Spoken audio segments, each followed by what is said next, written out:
I've got so many thoughts, I don't know where to begin or end. I'll start with this, is, the stat sheet doesn't tell the story about this team. I've had a lot of good teams, talent, toughness, skill. This team has a combination of everything. But what makes this team special is their commitment to one another and the sacrifices that they were all willing to make. We've got 3 or 4 guys that could have shut down this year with very serious injuries that were contemplating redshirting. We've had some guys that, as transfers, committed before other guys, and during the recruiting process, their roles changed. And then we've got Brandon Whitney, who's been with us for 5 years, and for 4 consecutive seasons shot over 50% from the floor and averaged 10 points a game. So he was on pace to be one of few, if anyone ever had, averaged double figures for 4 consecutive years. For him to give up shots and scoring for the better of the program, the team, set the tone. And I said it on the radio earlier that we've had some talent, since 2020, but we didn't have the same toughness we had in 18, 19, those 2 years back to back. And, just when we think we're done with our recruiting, a conversation begins with Joe Pridgen. And some of the things that he talked about and said that he was looking for and that motivated him gave us a thought that he might be what we actually need more than some of the other things we mentioned. And so we Zoomed and had a conversation with him, and we're fortunate to get him to join us. And over about a month and a half, we realized we hit a home run. And what I mean by that is leadership comes in a lot of ways, and our 2 leaders are sitting next to me. Brandon Whitney's the silent assassin, that he's where he needs to be. He does the things that are asked of him. He has an understanding of how this program operates on the day-to-day basis. He's in practice every day. He plays in every game, injured or not. Roles have changed in the middle of the season. Shows up every day. And, we've had some guys committed like that, but not to his extent. And then the toughness, I thought Joe brought that edge that we needed. And there's a lot of confidence in our locker room because he helped establish that. And so between the 2 of these guys, we've got a group of individuals that are very committed to winning. And they don't care who the leading scorer is each night. And for the first time in a long time, we have games and no one's tweeting their stats or looking at stat sheets or concerned about how many points they scored. All they care is that we have more points than our opponent. And I knew that going into this tournament, and that's why I was so confident that we could win. I knew it wouldn't be easy because Northern Colorado's very talented, and so are some of the other teams in the tournament, but I knew that we would handle adversity because no team's seen more adversity than this team this year. So I'll leave it at that, but this is one of my proudest moments as a coach.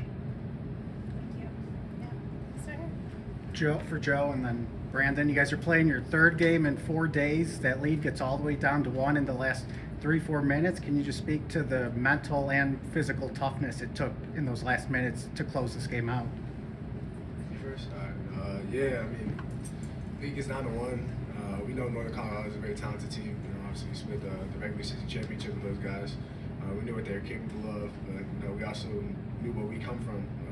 Like Coach was saying, all the adversity we've been through, everything we've been through since the summer, how we came together.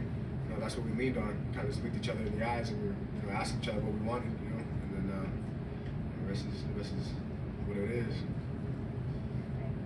Brandon, do you want to add? I mean, just to piggyback off of what Joe said, Joe basically said everything. Just coming together, trusting each other on the offense and defensive end.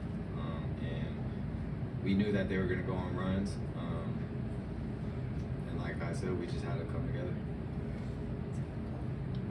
Travis, just to be able to manage this and have 3 guards, get on the all-tournament team, but also maybe have Joe be one of the MVPs of this specific game too, it probably speaks to the depth that you're talking about, the unselfishness you're talking about. So just tell me about that part. Well, I mean, you think about it, Austin Patterson was a starter in this conference and had games of 29, 30 points. Kai Johnson, who did not make all tournament, that I believed should have, averaged 20 a game at the Division II level, but you know, he was the guy that kind of put us on his back in some big games this year. You know, he was phenomenal at Northern Colorado. You know, the 25-point game against Montana State at home, he showed moments of explosion. And so I think that the two guys that didn't get all conference kind of need to be discussed a little bit, because that's why we're standing at this podium right now. Is yes, you know, these two guys and the other two did get votes, but there were games when these guys weren't at their best and the others were. You know, Tajon Sawyer as well. And so you know, that's what makes this team special. So our guard play has always been the strength of this program since I've been here. You know, they always say guards win in March. And the fortunate piece for me is that I don't only have one or two to rely on. Okay, in the back. Brandon, just given the last, I mean, with it being 5 years, you ran this game last year, and you showed a lot of emotion when you made a crucial bucket late. Like, how bad did you want this one? Ever since that last game, I wanted it. That's one of the reasons why I came back, was to win the Big Sky Championship and Big Sky tournament. And you know, I just put everything I had into it. And I think the whole team did and the staff did, so it felt great. Okay, right down. Travis, I want to ask kind of like a bigger picture question as it relates to the NCAA tournament. You know, it's been a long time coming for the Big Sky, and now that you're going back, I wonder if you have thought just on maybe why that is and what it takes to win in that tournament as a mid-major. A lot of it comes down to seeding and matchups. You know, when you're a mid-low, when you look at the ones that typically win, a lot of times it's the size.